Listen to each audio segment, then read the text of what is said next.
Cash for Clunkers has been making a lot of headlines, but there are other government-backed programs designed to boost the economy and help you save some money. Our own Ray Martin is here to fill us in. Good morning. Hey, good morning, Harry. Cash for Clunkers is wild, man. Yeah, you know, you knew this was going to be popular. At least a lot of us thought that. But I was surprised on how fast folks got off the couch, took their old vehicle to a dealership and bought new cars. Within 2 weeks, folks exhausted the first $1 billion. Right. There was spring-loaded demand. This program, this is a government program, okay, which was designed to get people to take an old, less fuel-efficient vehicle and buy a new one. Right. And who would have thought a government program that can work? But look at the numbers here. 83% of the new vehicles traded in were trucks, or old vehicles traded in were trucks and SUVs. Yeah. 60% of the vehicles purchased were passenger cars. Yeah. The average fuel economy of the new vehicle purchased on the trade-in was 25 miles per gallon, even a little bit more. The average fuel economy increase was 61%. And the first $1 billion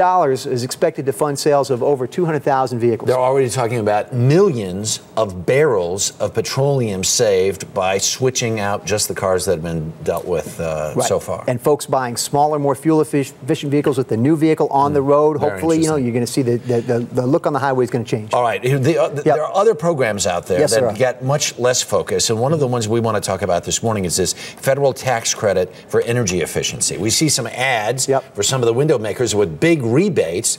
Is this working? Are people signing up for this? I think there should be more noise about this. This is where you can get a tax credit of up to 30% or the first $1,500 of what you spend for things like insulation, new doors and windows, roofing materials, heating and cooling systems that are more fuel efficient here. And when I talk to contractors about this, they say to me, look, this is getting some attention. What's really getting attention here is folks putting in tankless hot water heaters. They're getting rid of their water storage tank system, their old hot water heater, putting in a new instant on hot water heating system for about $3 grand. They get $1 grand back, so it only cost them $2,000, and they save $200 to $300 a year in energy Probably savings. over a couple of years, it pays for itself. That's right. And then there are maybe about 4 or 5 years here or so. But there are also tax credits up to 30% for energy efficient heating systems. These are more expensive. These are solar energy systems and geothermal heat pumps, and these only work in certain geographic areas of the country.